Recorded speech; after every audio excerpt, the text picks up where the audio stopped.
The following video contains spoilers. We suggest watching the episodes alone in the dark.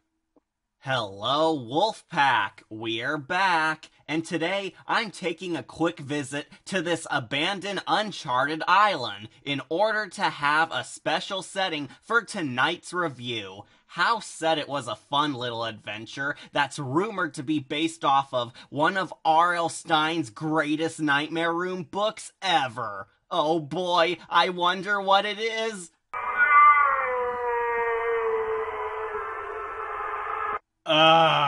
Never mind. It's the Nightmare Room's infamous adaptation of the R.L. Stine novel, Fear Games. Nothing special, go home.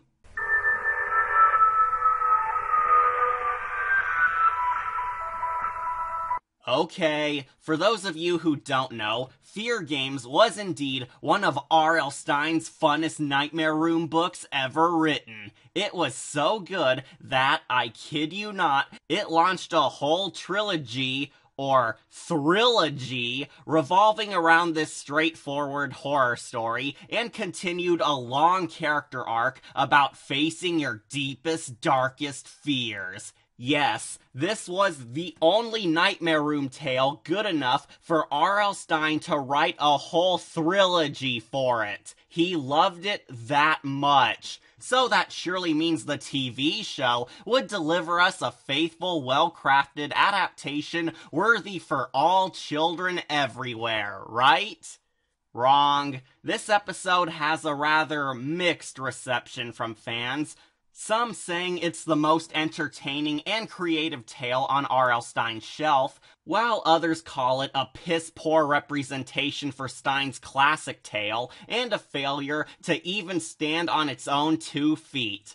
This isn't going to be a positive one, folks, so bail out while you still can. Women and children last. Okay, so this tale has a bad reputation, but what is it actually about? Well, boys and girls, R.L. Stine wants to give us a parody of Survivor. A group of naive teenagers are placed on a strange jungle island in order to compete in a Survivor-ish game show and win $100,000. However, the island is rumored to be haunted by an evil ghost witch who seeks to kill the contestants for intruding upon her island and try to escape to the mainland to cause some anarchy. Sounds totally awesome, right? What could possibly go wrong? Well, how about the show downgrading a long, well-written, complex novel into a mere 20-minute episode?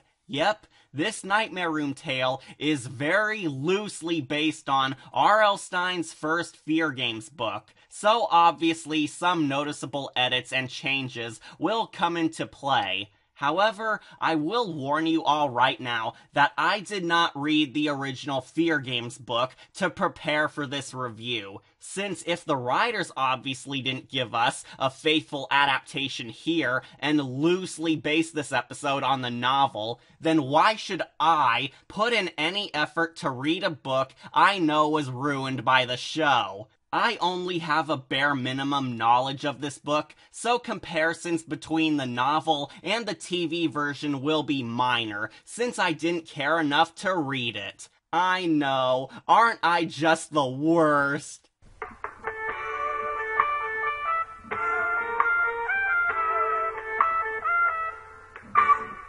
So in short, I'm going into this TV adaptation partially blind, and will mainly judge it on its own merits. But if it's a loosely updated version of a classic book, then it can't be all that bad, right?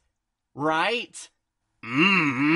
Okay, let's get this over with. Was this Nightmare Room story a truly fun, wild adventure of fun and terror? Or is it all just a grand failure that deserves to be casted away back into the great unknown? Let's find out. 5 survivors enter to win, but only 1 can come out on top. Who will emerge victorious? This is my review on the Nightmare Room tale, Fear Games.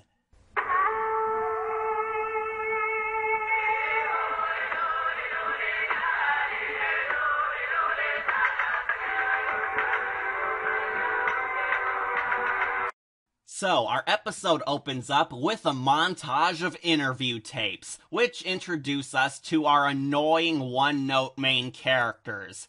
These are our 5 main characters, who are entering in a Survivor-esque game show dubbed Life Games, so they can compete to win $100,000.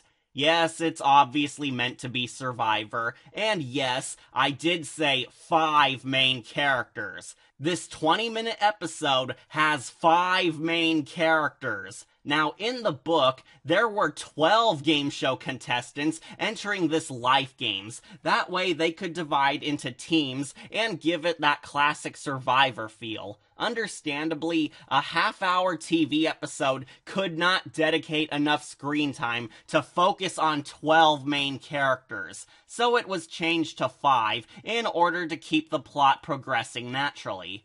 Sadly, it still failed horribly because they gutted all the contestants of their deeper character traits and reimagined them as generic teenage stereotypes. What an upgrade. First off, why was it changed to 5 main characters, even for a story that has a ton of plot? That choice makes no sense. 5 main characters? 5 main characters? That's not even half of the game show competitors. It adds kind of a few questions on how this Life Game series plans to last a whole TV season when they only have 5 contestants. But more importantly, who made it in from the book? Well, let's meet our heroes. First, we have April, who's the shy girl that just wants to make friends and be herself. Okay, she was the main protagonist of the original book and the sequel stories, so it makes sense that they did have her included. Plus, she is the character we're meant to connect to, so decent idea. Next up, we have Marlin. He's the cliched dumb jock character. He doesn't really have anything else beyond that.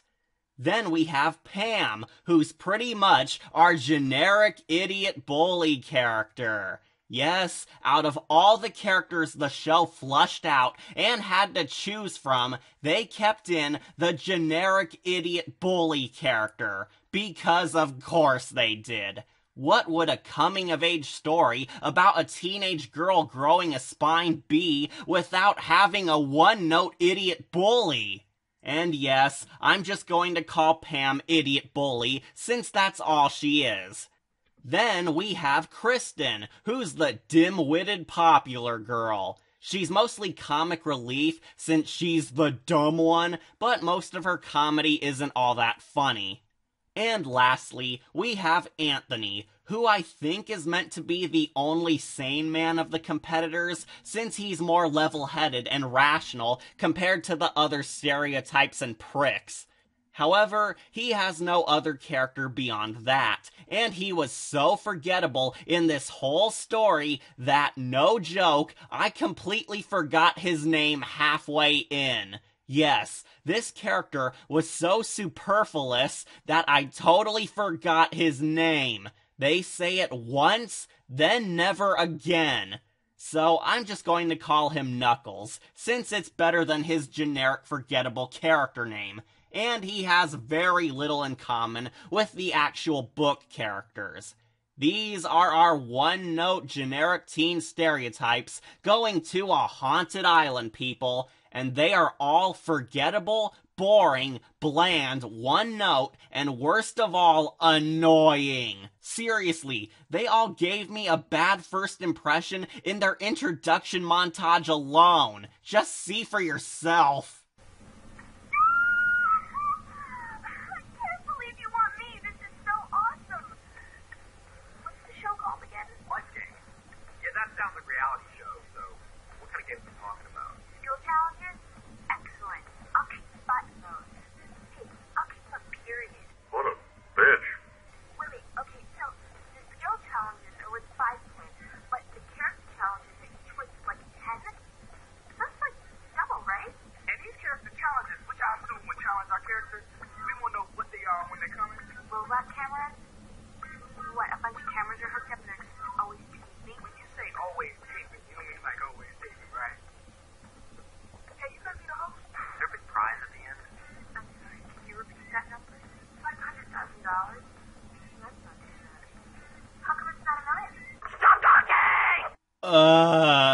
These characters could have been so much more, but since there's a real lack of time in this episode, they're all downgraded to very simple forms, and the actors are very hit and miss at being entertaining. Now, I don't really blame the actors entirely for their lameness, since they just had very little to work with, but still, this was not a good sign. Surprisingly, all of their audition tapes pass, and they're taken to a place called Tranquility Island, where they will spend the next few days surviving here, and playing many tough challenges to earn points to get closer to that sweet, sweet money. We also meet our game show host, who is sadly not Fear, which makes me sad, since how cool would it have been if Fear was hosting the Fear Games? It should have been Fear hosting these death games, but nope, didn't exist yet.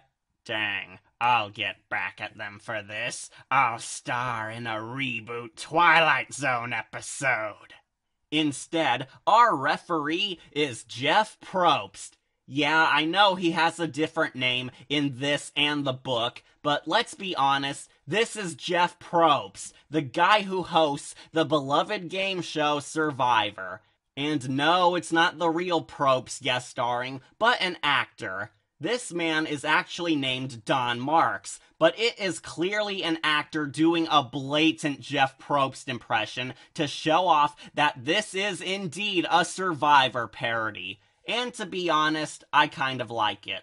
Yeah, the Jeff Probst stand-in was one of the highlights of this tale, since it's just so hilarious that R.L. Stine and his co-workers wanted to see what it would be like if Jeff Probst was actually on a real haunted survival island. So bravo, Fear Games, you earned a single point for that cheeky jab, but don't get too overconfident.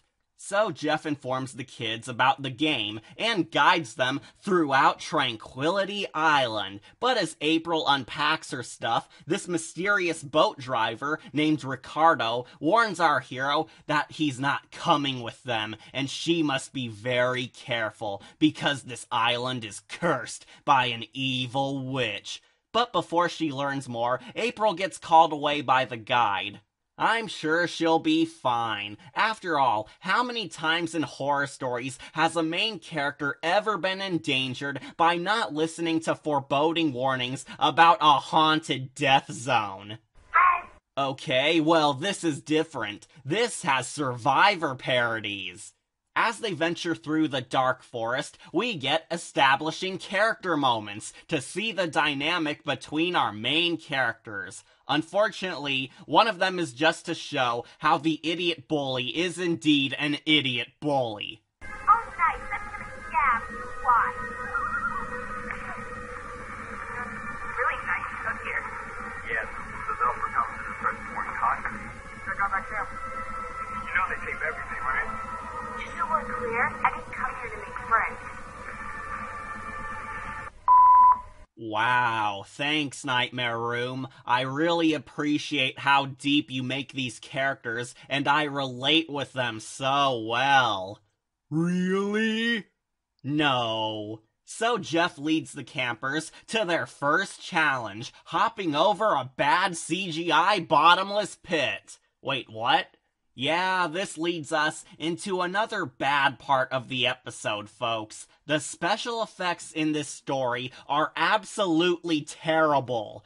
Now, I know the Nightmare Room is a low-budget kid show, but honestly, their practical effects are mostly passable and don't diminish the suspense of their horror stories. However, Fear Games makes the bold move of including even more CGI shots and elaborate settings that they just don't have the skill to make realistic looking enough, and they are bad. One of the worst of these scenes is the awful CGI bottomless pit, which sadly does come back for the epic climax later. I'm sorry, Nightmare Room, but this Survivor parody is way too much outside of your budget. In short, the CGI sucks, and the show should have worked around this instead of showing it off. So of course, everyone takes turns swinging a very thin tree vine across the pit of death, except for April because she's afraid. It's not really bottomless, right? I mean, you can't kill us. Reality TV, April. So it's fake then. Oh what, everyone was making reality TV being fake jokes even back then. Heck, I think even the reboot Twilight Zone did this. Reality TV is fake? That blows my mind. Yes, House, it's a shock to us all. La-dee-da. But I'm getting off topic. April then takes a swing of faith and stupidly fails like a moron and falls.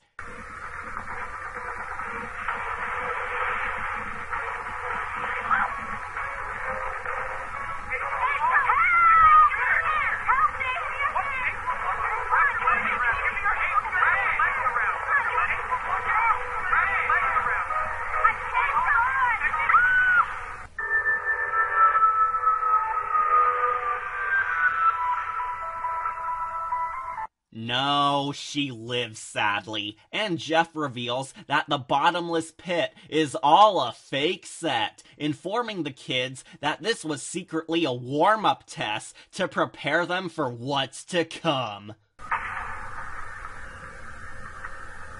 it's not really bottomless. It has a floor. What is that? You sound disappointed. Yeah, were you hoping you'd die for real? A fake pit. I wanted to really fall. This is the moron we're supposed to root for? Seriously? Anywho, Jeff takes the contestants to their home cave, telling them to rest up, since the real games are about to commence very soon. Who will survive? Life games. I mean life games. As the kids make a base and whine some more, April tells them that the boat driver Ricardo warned her about a mysterious witch haunting this island, but they think it's all a fake out as part of the show to fool everyone, like the lame bottomless pit effect. So they brush it off and go to bed.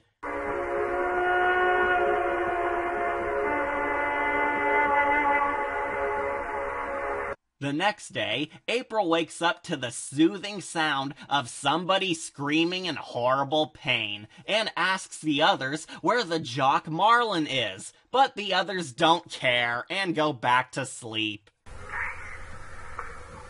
you hear that? What a bitch. April goes out searching for Marlin before accidentally finding a hidden sign in the woods, revealing that Tranquility Island is really Witch Island, making her realize that Ricardo was telling her the truth.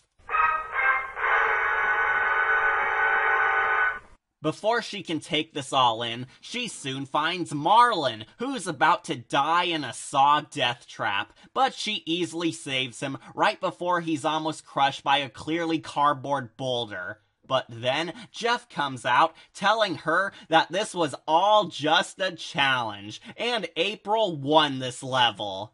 This is all very funny. I have no idea what's going on. Well, loyalty was our first character challenge, and you cared enough about Marlin here to make sure he was okay.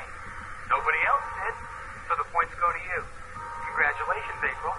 Wait, it was all a challenge? How does that work if Marlin didn't even have a chance to compete for points in this, due to him being the hostage? What if nobody even came out to find him, or if somebody couldn't locate him at all on this ginormous haunted island? Would Marlin have died? Would he win the points if nobody got to him? Isn't him being a hostage in need of rescue denying him an opportunity to compete in this challenge? What? It just raises too many questions. So yay, April is ahead of the competition and befriends Marlin, but as they leave, Jeff looks around ominously before quietly sauntering off slowly. Why did he give a suspicious look around here for no reason at all? Well, it's because the episode wants to make him out as a possible red herring behind all the creepy stuff that's about to happen. They want to make Jeff Probst a fake-out villain to mislead the viewers so we don't see the true plot twist coming. It's a valiant effort, but it doesn't work because not for 1 second do you truly believe that this guy was going to actually kill a child on a worldwide international game show and in front of all the other child contestants. This could have worked, but we know very little about the Jeff Probst character, so it kind of lacks any impact or theory that he's a straight-up villain. So no, it did not work at all. Weak. We soon see the kids catching up on the game in their home cave, where Marlon explains how his new bestie April scored an easy victory. But for no reason at all, the idiot bully whines like a crybaby. Mark woke me, brought me outside, rigged me up. Then I just waited to see if anybody came looking. April did. Don't think for a second this game is over, April. I'm winning that money. What a bitch. Yeah, for those of you who don't know why half the characters are acting like suspicious jerks, this was because in the book, more than half the main characters were all red herrings and fake-out villains. Discount Jeff Probst, Ricardo, Idiot Bully, Marlon, and Kristen are all meant to be possible suspects behind the mystery and somehow linked to the main villain, our off-screen witch. Everyone does something strange or mysterious to make them seem like they're hiding something, so to keep the audience on edge and theorize that each character has a hidden agenda or plan against the other characters. Now, in a book, the writer has more than enough time to make their mystery as complex and suspenseful as possible, since there's no time limit to how you write your own plot. However, in the TV version, there simply isn't much time to dedicate overly complicated details for the story or characters, especially since the Nightmare Room foolishly tries compressing a complicated novel into a half-hour story, resulting in many of these red herrings, fake-outs, and misdirections going absolutely nowhere. Seriously, Fear Games sets up all these characters and plot threads, possibly being more important than they already are, and then do nothing with them at all. It's like if Harry Potter and the Sorcerer's Stone was crammed into a half hour. The story won't flow naturally, and leaving so many details on the cutting room floor takes away from your amazing story rather than drive its intensity up. Everyone is supposed to be a suspect, but we don't feel that. It just upsets me and other people when a story removes so much of what made the original plot so good, since it downgrades a fun experience into a meh feeling. Long story short, Pam is not linked to the witch at all, and she's just being an aggressive jerk since she's an idiot bully. There, I saved you all your time wasted on this bland idiot. April then tells everyone that she discovered that this place is not what it seems to be, revealing that this place is really Witch Island. Of course, they do this in the most stupid comedic way possible, just to kill all the scary drama. When I went to find Marlon, I tripped over a sign for Tranquility Island. The tranquility part had come off, and underneath it said Witch Island. Which island? This island. Which island is which island? This island. Which island is which island?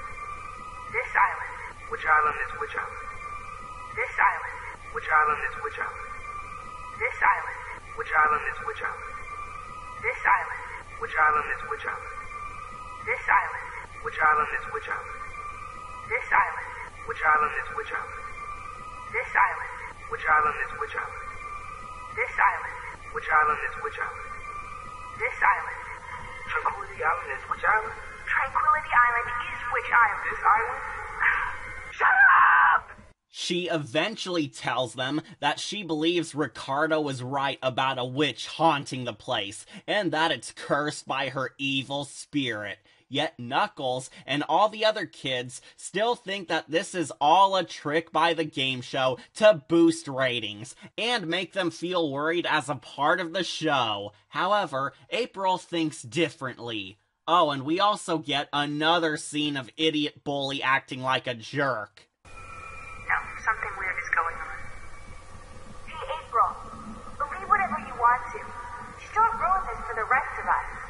Ruin what exactly? How is April warning the others about the possible danger ruining things for you? Nobody believes April or Ricardo about the witch's ghost, so why are you even complaining about her destroying your experience on what you view as a fake game show? The only thing being ruined here is R.L. Stine's book.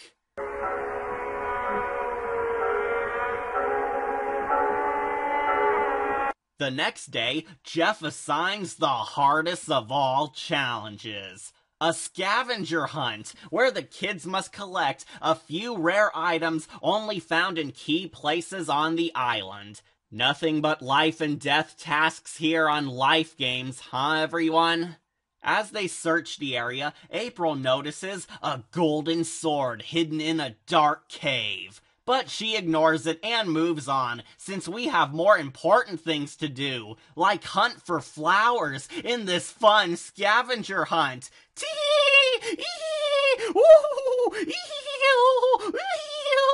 Because that's what we'd all want from a life-threatening survivor show, right? A Boy Scout scavenger hunt. April soon finds a bag belonging to the producers, which conveniently stores all of the items on the scavenger hunt list. What are the odds? All the contestants return to the home cave, where April uses the cheat bag to win the hunt. But as they congratulate her, April naturally confesses the truth and tells Probes that she lied and found a bag lost in the woods containing all the strange items she needed. But Jeff reveals that this was all the real part to this challenge, and April still wins because this was all actually an honesty test. The producers purposely left multiple scavenger hunt bags out across the whole island for the idiots to find, and really wanted to see who would confess that they cheated. And since April admitted the truth first, she won another easy victory. Okay, seriously? An honesty challenge? For real? How does this show know that it would play out precisely the way they want it to? What if none of the competitors admitted to cheating? Would they all just lose the challenge and get no points? What if a contestant found more than one of the planted bags they hid across the area? These are all pretty massive Batman-style gambits being taken here. Aren't some of these secret tests of character tactics violating the show's own rules? Sorry, them's the rules. I thought you said there weren't any rules! Yeah, I know, it's complicated.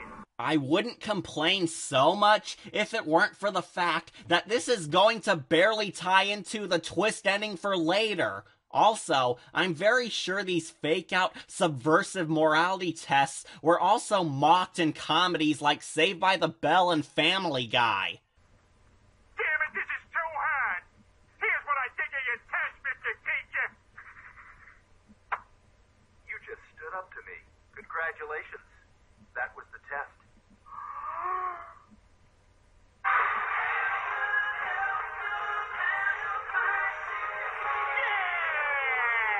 So, back in the plot, Jeff Probst congratulates April and tells them all to rest for the ultimate final challenge coming up. The challengers soon whine how April is a Mary Sue for a sec, but April tells them to follow her back to the spooky cave since she saw proof that the witch was real. As the idiots journey through Mordor, they bump into Ricardo, who still hasn't left the island yet, even though earlier he told April he had no intention of stepping foot on Witch Island. Great continuity. Ricardo came back to warn the kids that the witch is coming back tonight, and he plans to leave very soon. But he wanted to offer them a safe ride back home before it's too late. Aw, that's nice. Thank you, Ricardo. He's a good guy. He also warns them that the entire game show is a trap, and that Jeff Probst lured them here so he could sacrifice them all to the evil witch. You see, evidently Jeff Probst crashed on this island a long time ago, and the Ghost Witch attempted to kill him, but he made a deal with her to keep his life. He'd help offer her sacrifices so she could somehow break the dark curse, keeping her trapped on this island in exchange for his life. So, of course, since deals with evil demons never backfire, the witch agreed to his terms and ordered him to fetch her all these victims, but demanded one special target in particular. They don't say exactly who the significant target on her kill list is, since that would ruin the dumb surprise, of course. So he tells them that they're all in danger and to run away with him back to the US, but they don't believe him. Well,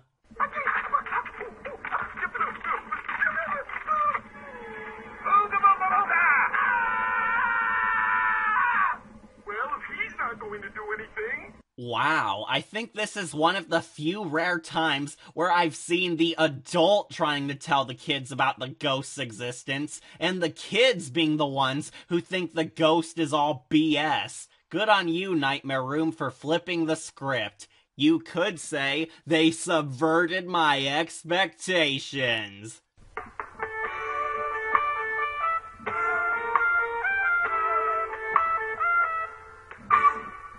Ricardo warns them one last time to leave since he's gone, but they refuse, and April reluctantly sticks with the idiots. Guess that $100,000 is worth her life after all. She shows her group the golden sword hidden away in the dark cave, but Knuckles still thinks that this is all a ploy by the TV show and assumes it's a prop used to test them, only for Kristen to stupidly grab the blade and trigger a jump scare. But the kids get over it, since it's only a dead body.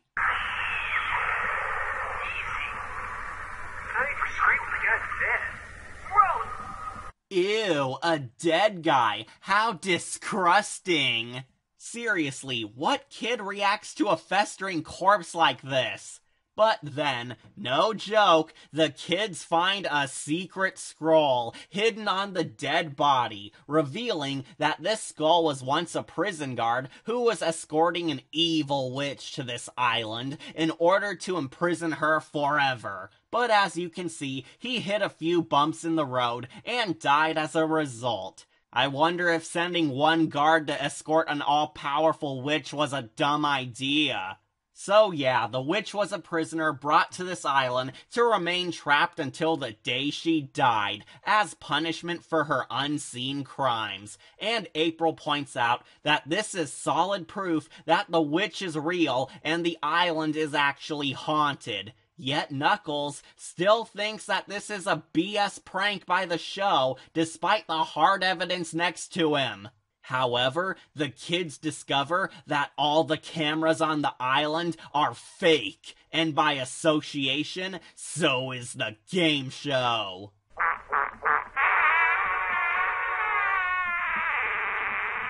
Just then, April somehow hears the sound of a boat leaving on the opposite side of the island, despite being deep inside a dark cave. How good is this girl's hearing? She's like Supergirl.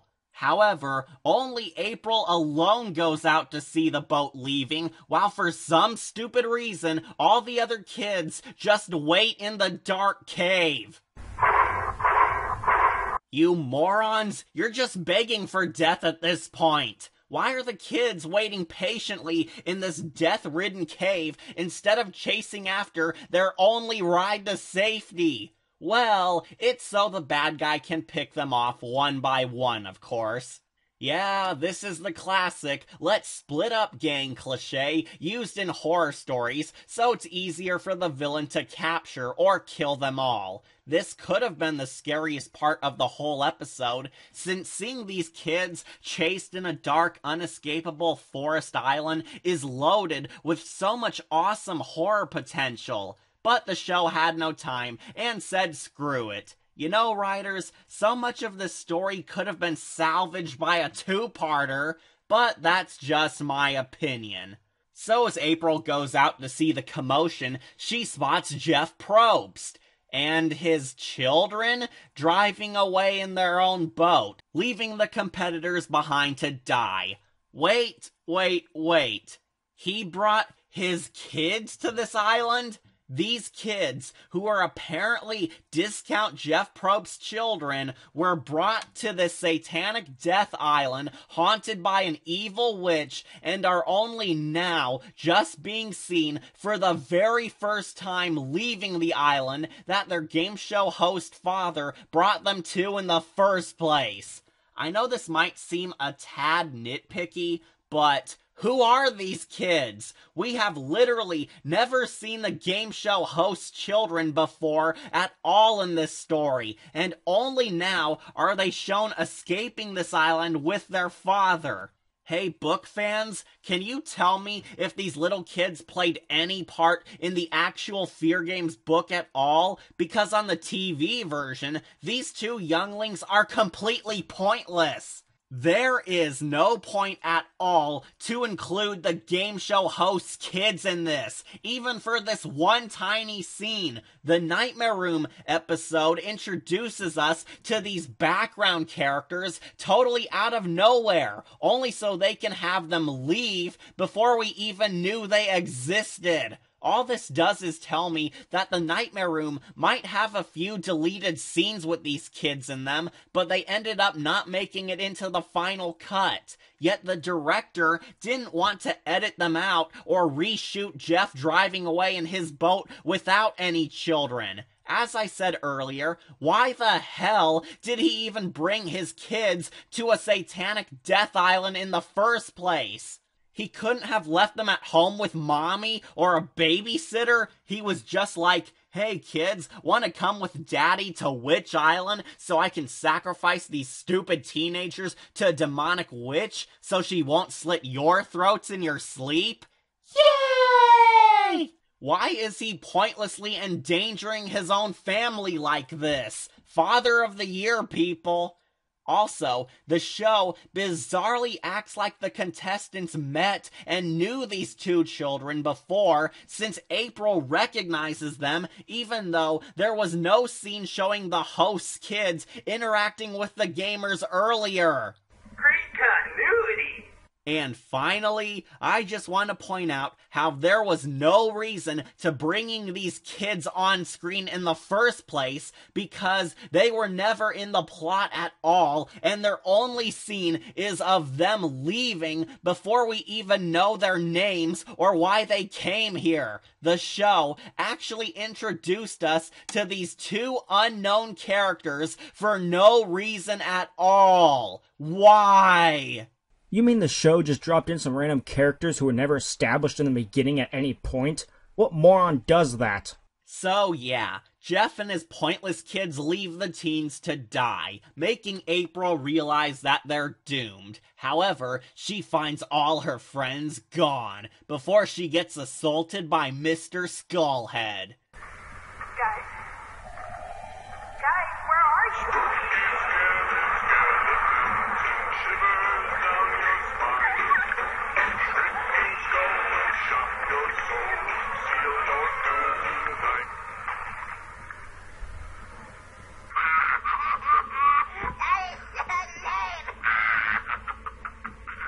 But then the skull dies. Well, double dies, I guess, since he is a zombie, only for April to be abducted by the witch, who looks a lot like Griselda. I should have known.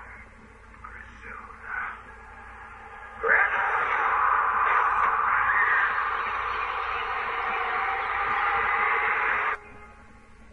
Dear Lord, that's the loudest profanity I've ever heard.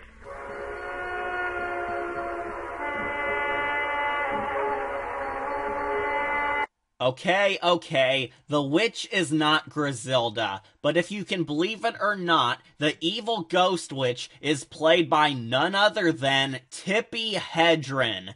No, you did not mishear me. Award-winning actress from The Birds and Marnie, Tippi Hedren is in this.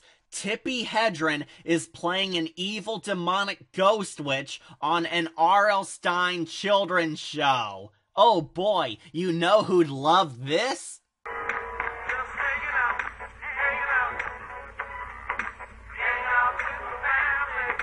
having ourselves a party. Yep, Tippi Hedren is in this show. And not to diminish how awesome R.L. Stine's shows can be, but I honestly don't think many kids are ever going to know who this woman is. What kid in this day and age would know who the heck Tippi Hedren is? She's about as topical as Little Romeo.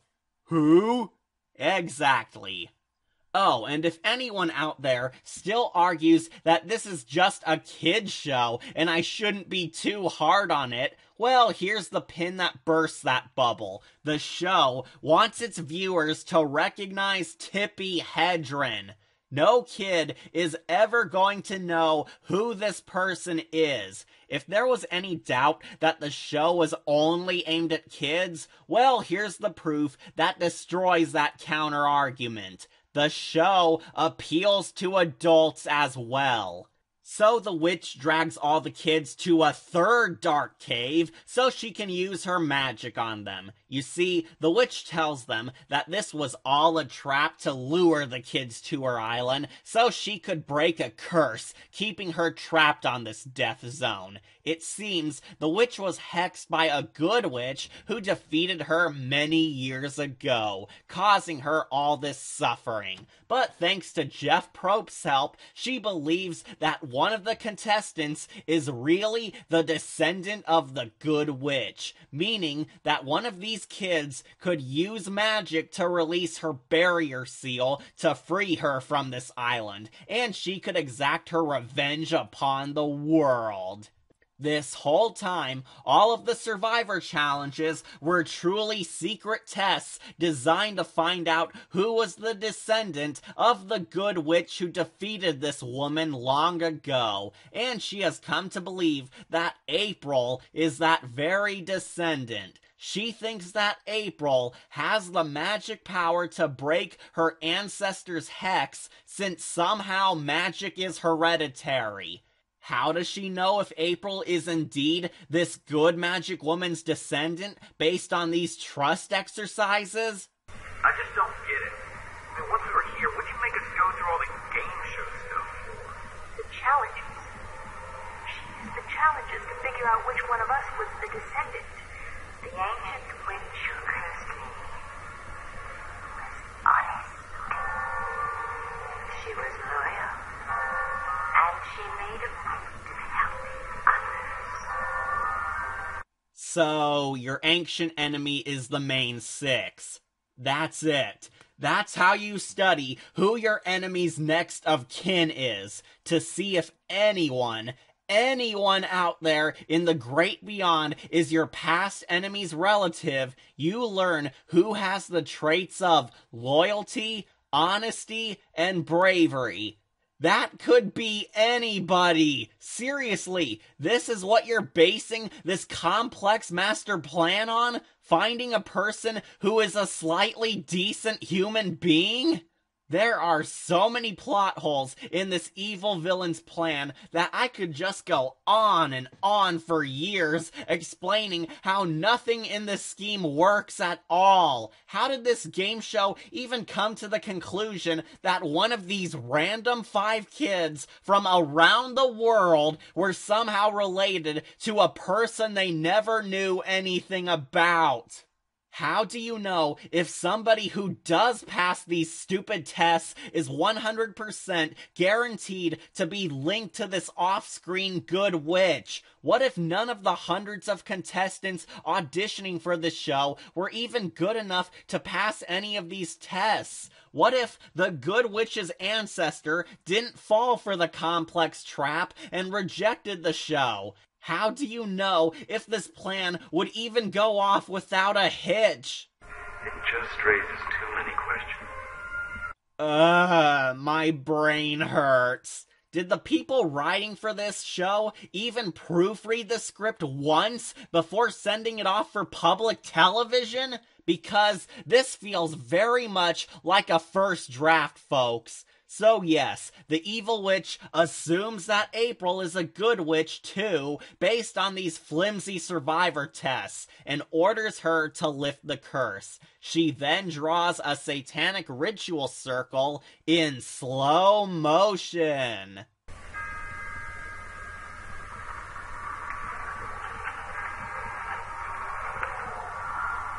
Why is she drawing a circle in slow-mo? Is her drawing a dirt circle that intense that we need breathing time to take it all in? I'm sure we'd all feel that way when SpongeBob did that. In fact, let's see the slow-mo version of that scene. Don't worry, Patrick. I'll draw us an anti-sea bear circle in the dirt.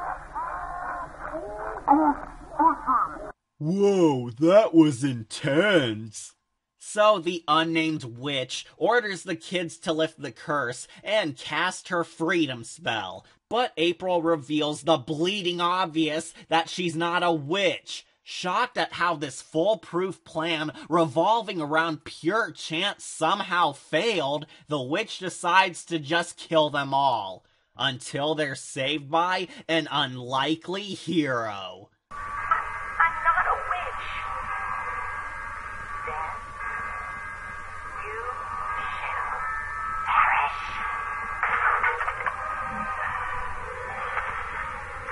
Wait, what the heck did Ricardo even knock her out with? We hear the sound of something being smacked on the witch's head, but when we see Ricardo, he's holding nothing in his hands. They completely forgot to show the guy holding a blunt instrument he used against the witch. Great continuity!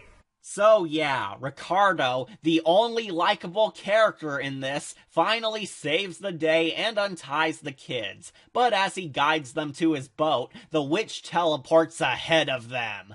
Wait a minute, she can teleport this whole time? Hey, if the witch can teleport at any long distance, then how the hell is she even trapped on this island? Great continuity!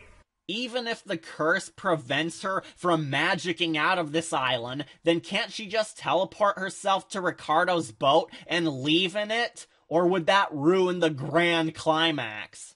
Screw it, let's wrap this up. The witch demands that whoever is the good witch reveal themselves now and destroy her curse, or else she'll start executing them by tossing them down into the bottomless pit and straight into hell, where we then get some spectacular special effects once more. One of you will lift this curse, or you will all fall forever in the bottomless pit. Bad news, the pit's not bottomless.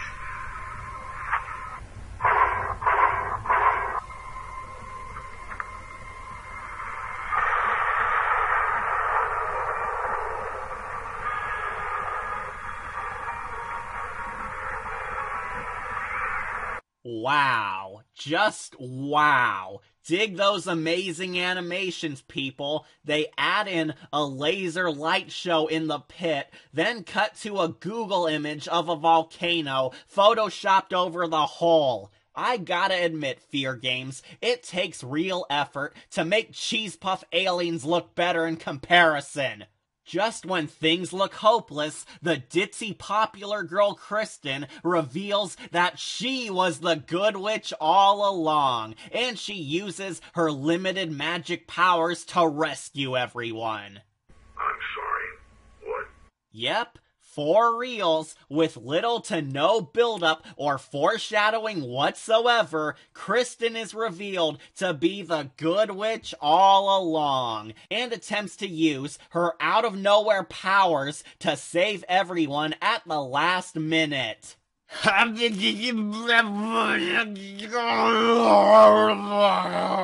What? What even is this anymore? Kristen was not only a witch, but the good witch who defeated Tippi Hedren all along. Huh?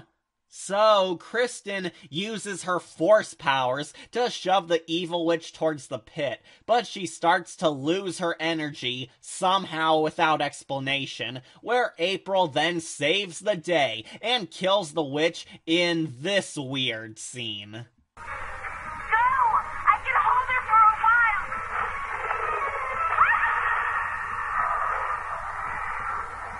What? What just happened? Can we roll that again? I can hold her for a while.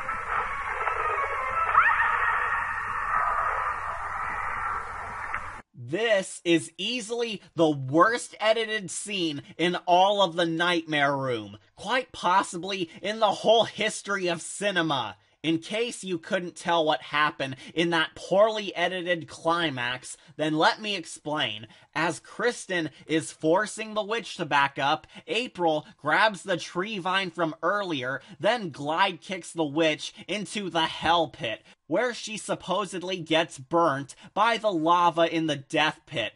Then April somehow lands back on the main side of the pit where all her friends are, even though she swung in the complete opposite direction.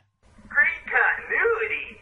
This was our climax, folks. A scene that goes by so fast and is so sloppily put together that you need to rewatch it a few times just to understand exactly what the hell you just saw. This might be one of the worst climaxes I've ever seen, simply because it's so hard to make anything out in those quick flashes. I mean, was it really too much trouble to hire a stunt double for the witch to fall off the side of the fake bottomless pit? You don't have to show them completely fall to their death. Have a stunt woman fall over and land on a nice mattress below the stupid pit, then edit that explosion scene over it. Problem solved. But let's end this nightmare with our twist ending. As everyone celebrates April vanquishing the monster, Jeff comes out and reveals that this was all a part of the show. This whole scenario was actually their final challenge, and April won the $100,000 award. Yep. Everything we just saw all throughout the whole episode was fake and made up for the series. Kristen and the witch were both paid actresses working undercover to fool the real contestants. Yes, Kristen was not a real competitor or a witch, but was in fact a paid actress pretending to play along and mess with the real participants. Even though, for some reason, she sent in an audition tape establishing that she was a competitor who really wanted to be playing in the game show. Oh, and not only was the witch any fake actress, but she is actually the real Tippi Hedren, who wanted to act in this obscure game show for free publicity. What about the witch? We left her in the cave. No, you left her twin in the cave. Both paid actresses, not to mention Hollywood legend Tippi Hedren and Kristen too. Tippi, are you okay? Oh, first verse and now this. Yeah, we need this wig on. Let me have it. Okay. They look familiar. Yep, it's the real Tippi Hedren, everyone. What a twist! Why did Tippi Hedren want to sign up for this? And why aren't these other kids pissed off that they were all pranked the whole time? I mean, if I were tied up, threatened, abandoned, scared, and tricked out of a big reward, I'd be pretty pissed. So yeah, April won every single challenge in this game, including the reward money. This whole island was one elaborate set piece, none of this witch crap was real, and they all escort her to her victory party on Jeff's private yacht.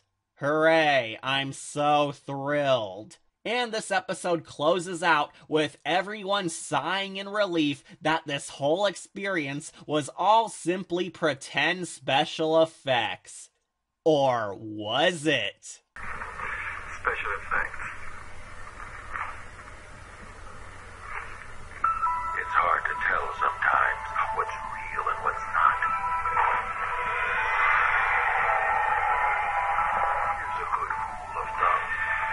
Everything is real in the nightmare room. Wait, what? I'm so confused. Was this adventure fake, or was there really a real witch after all? The island really is haunted by a ghost witch, and it killed Ricardo for having a magic moon tattoo? What? I don't get it. You mean that the legend of the witch did have some truth to it, even though the show workers totally admitted that they made it all up? There was no hint that the witch legend had actual footing to make this twist make any sense. In a good horror story, they would have had locals who live in the area or something explain that there's an urban legend about a witch to show that it has some background. But the Survivor host says it was all bullcrap, only for their lies to come true based on nothing. What does it all mean? It just raises too many questions. No, I'll tell you what it means. It means this episode sucks.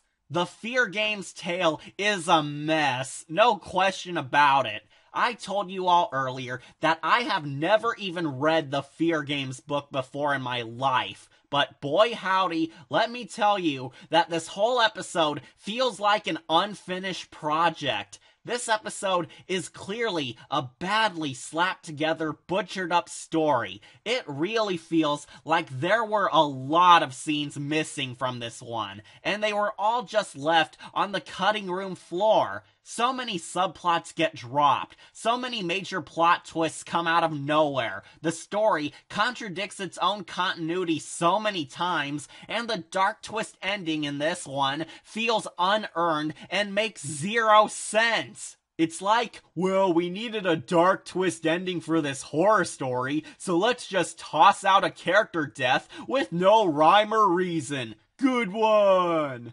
The plot is full of more holes in it than a piece of Swiss cheese. The characters are all bland and one-dimensional cliches. The scares in this are super weak. The special effects are a joke. The novel is clearly spat on by this loose adaptation. It feels like so many scenes were purged for time. The acting is goofy, and worst of all, it wastes a perfectly good setting. Fear Games is about a bunch of kids getting trapped in a haunted Survivor setting. How could you possibly go wrong with that?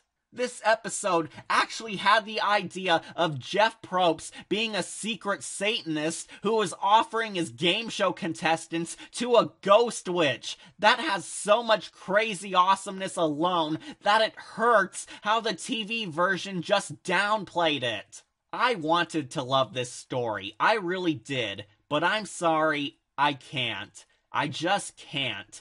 I can't praise a story that is clearly incomplete and badly taped together. A haunted Survivor setting featuring a bunch of teens taking on a satanic witch and facing their fears in life or death challenges sounds totally wicked, but this show ruined it. How did it happen?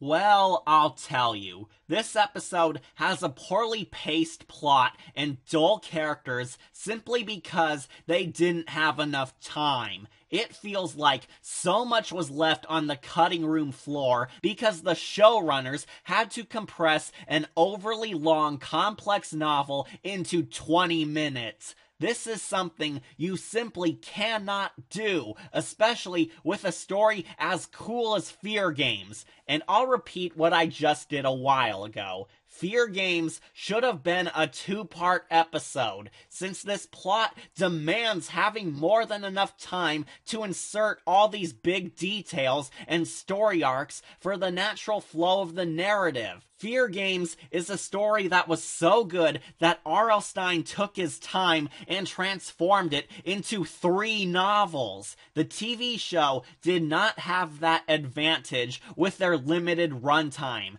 Goosebumps episodes like The Werewolf of Fever Swamp, Attack of the Mutant, The Haunted Mask, The Perfect School, and Welcome to Camp Nightmare all had time to grow into iconic classics because they had 2 parts.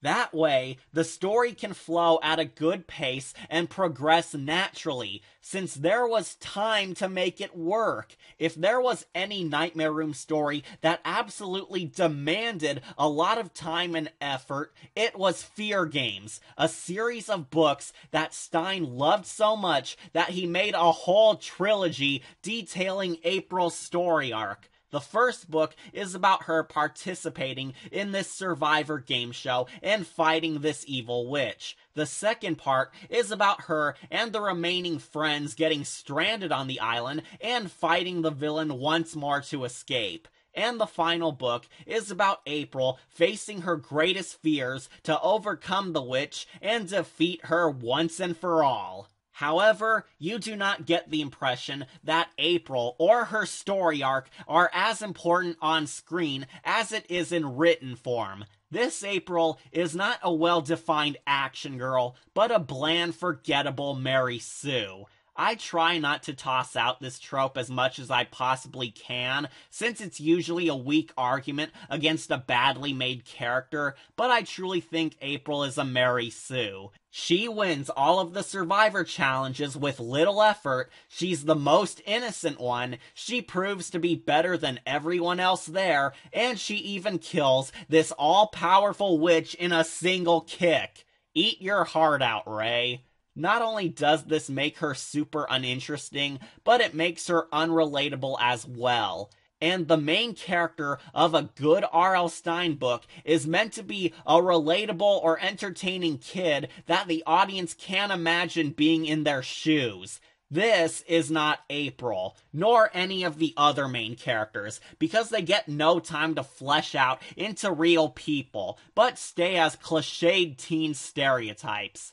But getting back on track, the absolute worst thing about this episode is that it's unfinished, and it feels unfinished. Fear Games is noticeably missing a ton of content. So many scenes feel altered, and many plot points come on without any explanation, especially for those who did not read the books. And what makes me sick is that the show's producers sent this out anyway. They knew it was unfinished, failed to put together a cohesive plot, and yet they sent it out anyway, because kids are stupid and will watch anything. Classy. Now, if you want to show your kids this episode, then that's fine. I honestly think that the only people who would like this episode are kids. Really, really little kids. If they just want some popcorn entertainment, then they might get a kick out of it.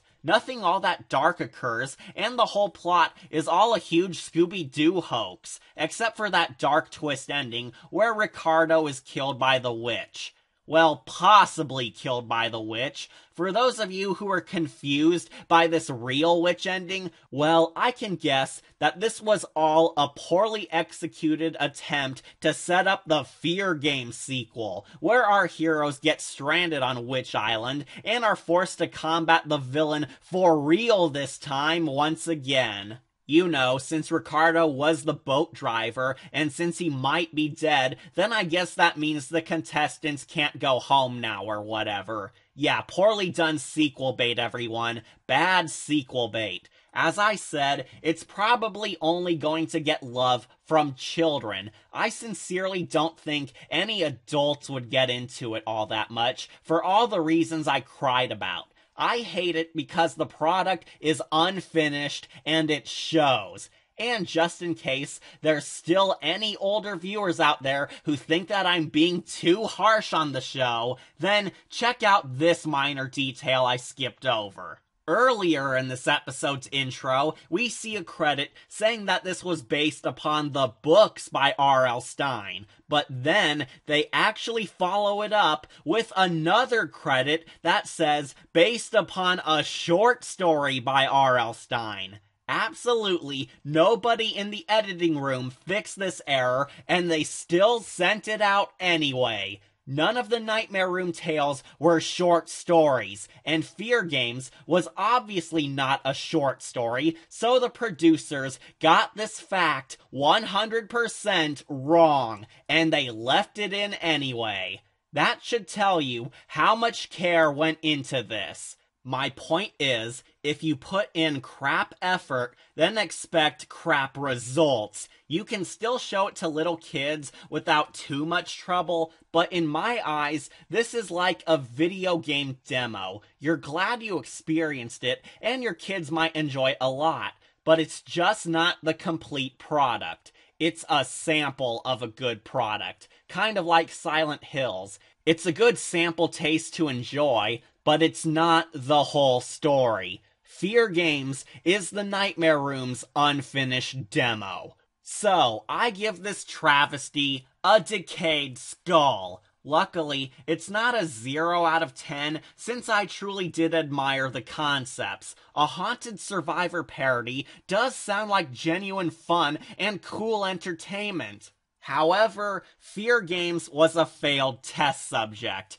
It's not complete. It's full of plot holes. It has lame characters, lame scares, lame suspense, lame storytelling, and tons of wasted potential. What can I say? Fear Games had the opportunity to be a champion horror story winner, but in the end, it just failed to survive. Remember to like, comment, share, and subscribe, or just tune in for more videos posted here on Wolf Entertainment. I'm your host, Catastrophe, and I hope you survived this bad life experience. See you all next time.